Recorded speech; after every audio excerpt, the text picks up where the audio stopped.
Graça e paz, queridos irmãos.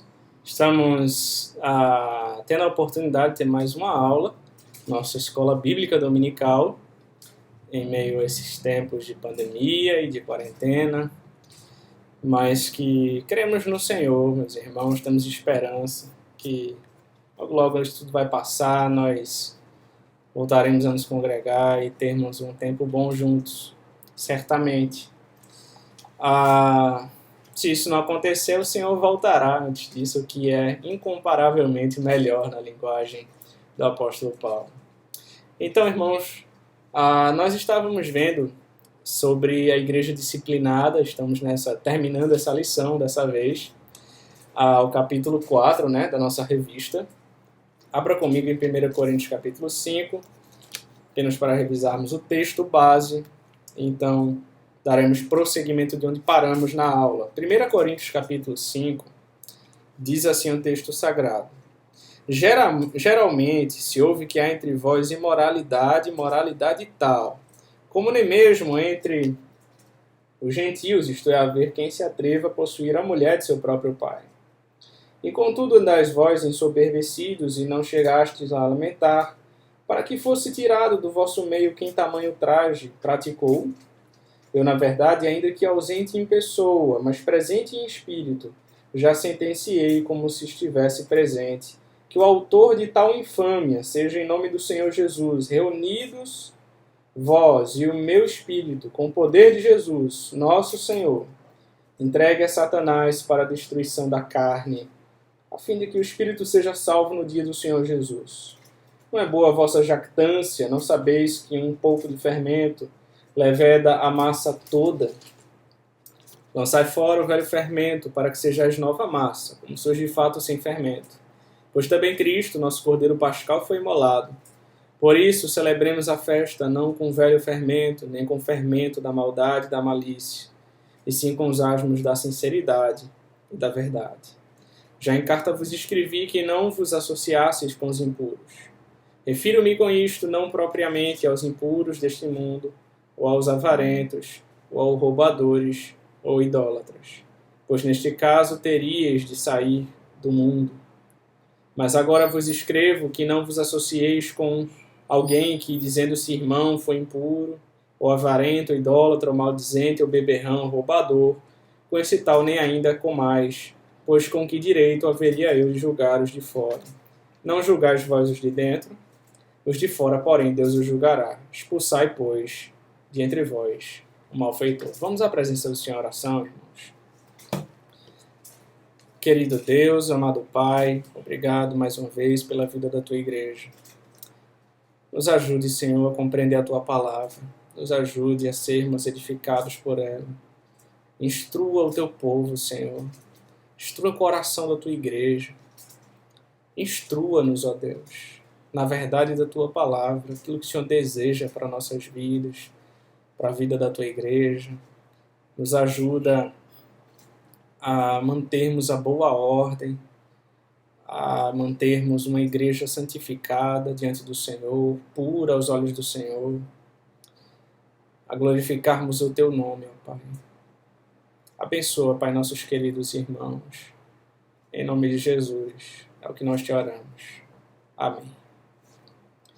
Então, meus irmãos, nós estamos vendo sobre a igreja disciplinada, pureza e santidade já.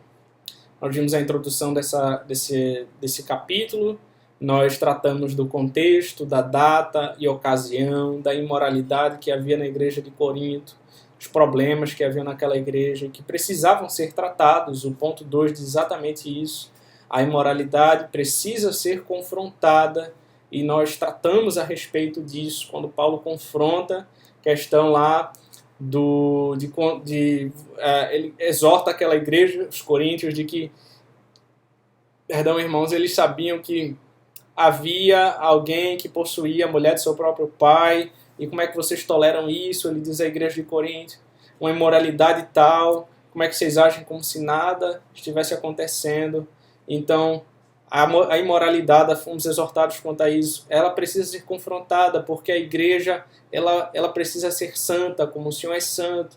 A igreja, ela, por vezes, precisa aplicar a disciplina a seus membros quando necessário, para o bem deles.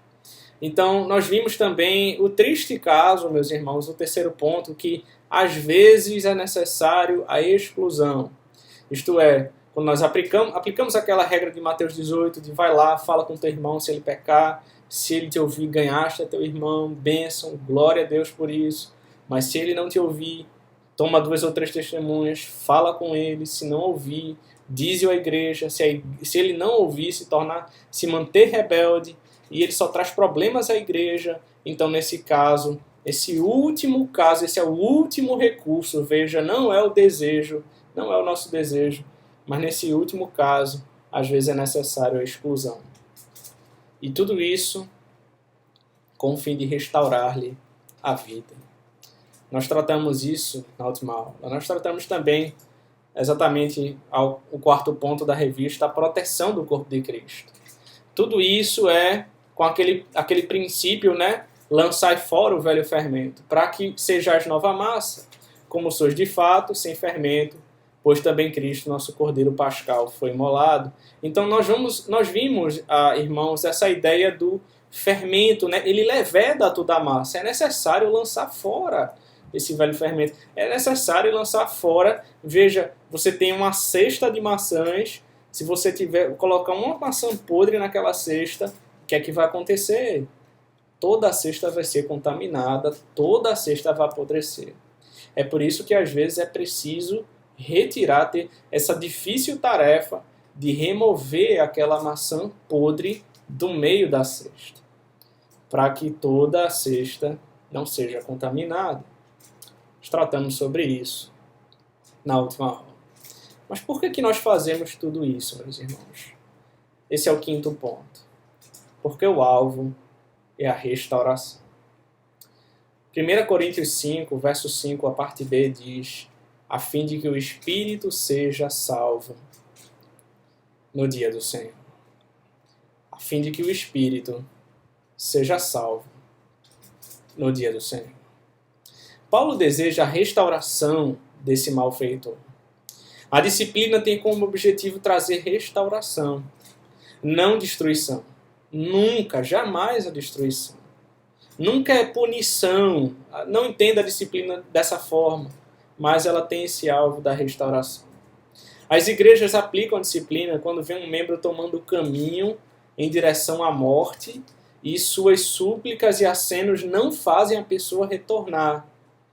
É o último recurso para trazer o indivíduo ao arrependimento. A disciplina tem como objetivo expor o erro para promover restauração. Ela expõe a ferida para que haja cura rapidamente.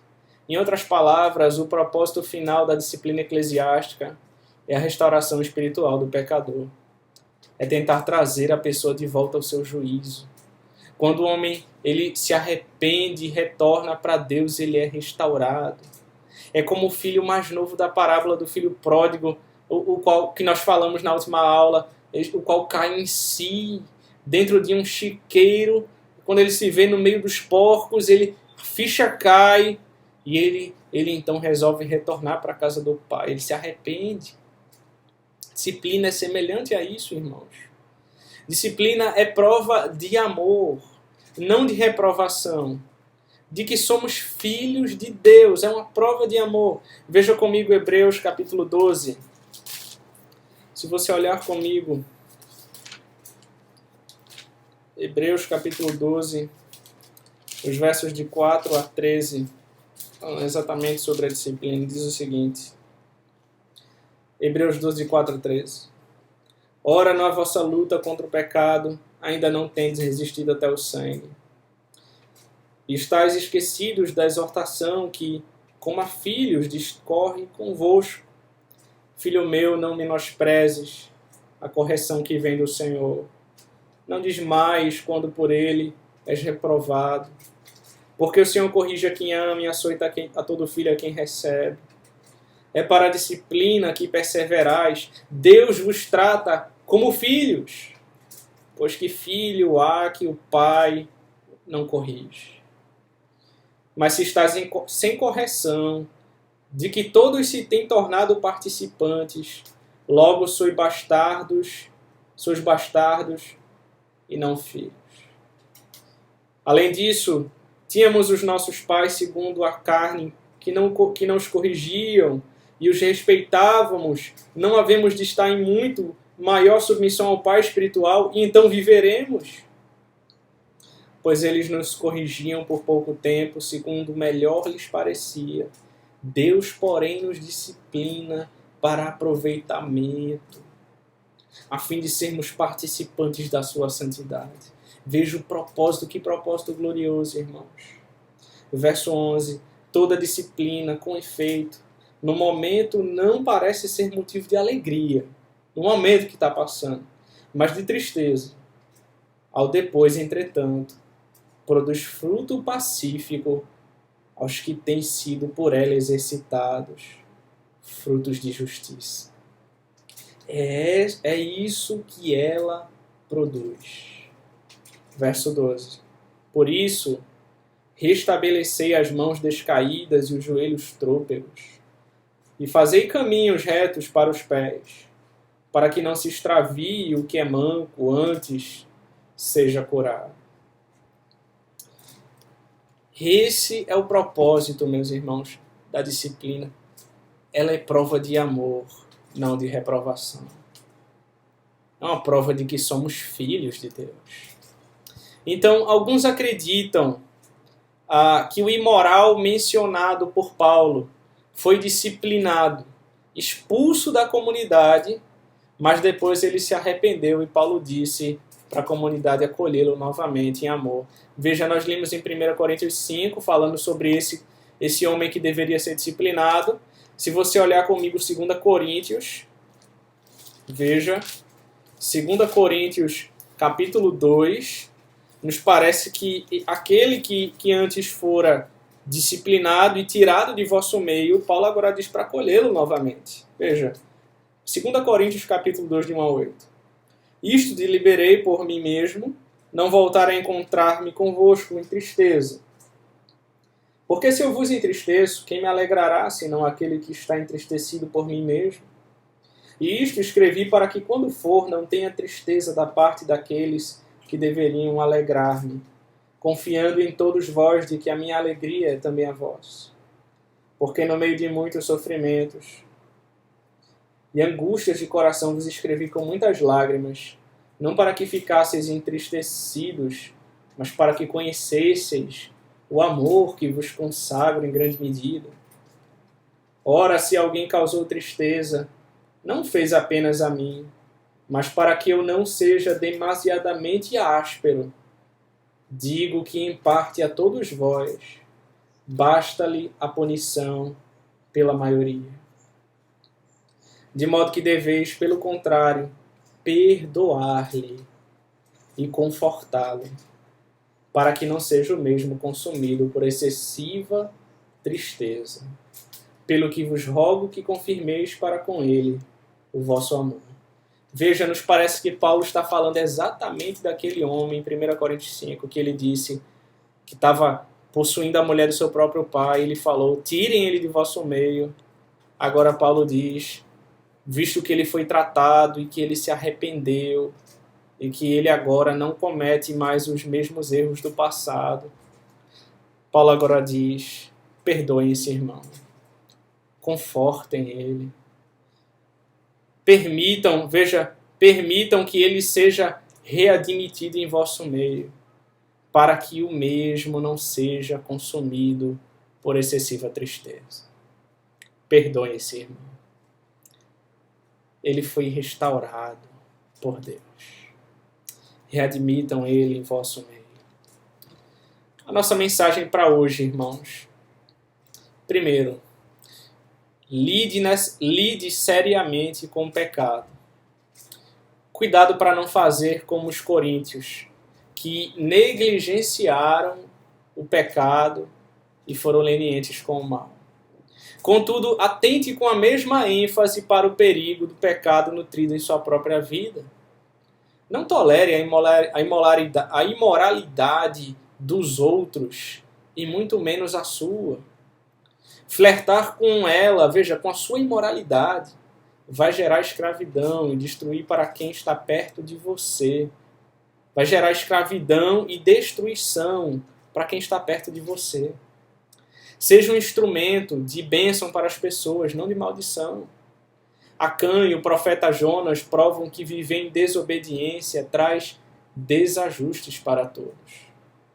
Traz males para o corpo. Então, lidere seriamente com o pecado. Trate o pecado como algo mortal. Segundo, letra B, a Bíblia fala sobre o uso adequado do corpo. 1 Coríntios 6,13, Paulo escreve que o corpo não é para a imoralidade. O corpo é para o Senhor. O corpo foi projetado para ser usado por Deus, para ser abençoado por Ele e servi-lo. Entregue o seu corpo ao Senhor, para usá-lo apenas para dar-lhe glória e louvor, de acordo com Romanos 12, 1 e 2. Busque uma vida de santidade. Isso traz muitos benefícios para você, sua família, para seus amigos e para a missão de Deus nesse mundo. E terceira e última aplicação, irmãos, sature a sua mente e coração com o Evangelho. Então veja, lide seriamente com o pecado, trate o seu corpo com santidade e sature a sua mente e coração com o Evangelho. O grande missionário David Brainerd, ele que morreu antes dos 30 anos e dedicou sua juventude para pregar aos índios americanos, ele escreveu em seu diário que a exposição da grande doutrina de Cristo, do Cristo crucificado, diminui a sua necessidade de instruir seus ouvintes sobre moralidade. Para ele, a santidade, irmãos, ainda que em pequenas atitudes, é encorajada quando pessoas são tomadas pela consciência de quem Cristo é e do que Ele realizou na cruz. De fato, não há argumento maior e mais poderoso para se lutar contra a imoralidade do que se render totalmente a Cristo, como uma expressão de gratidão por tão grande salvação, que Ele gratuitamente nos ofereceu, o amado. A compreensão do Evangelho, irmãos, é eficiente para salvar e santificar o pecador. Encha-se, sature-se do Evangelho. Concluindo, irmãos, quando alguém se rende a Cristo, há uma transformação radical em sua vida.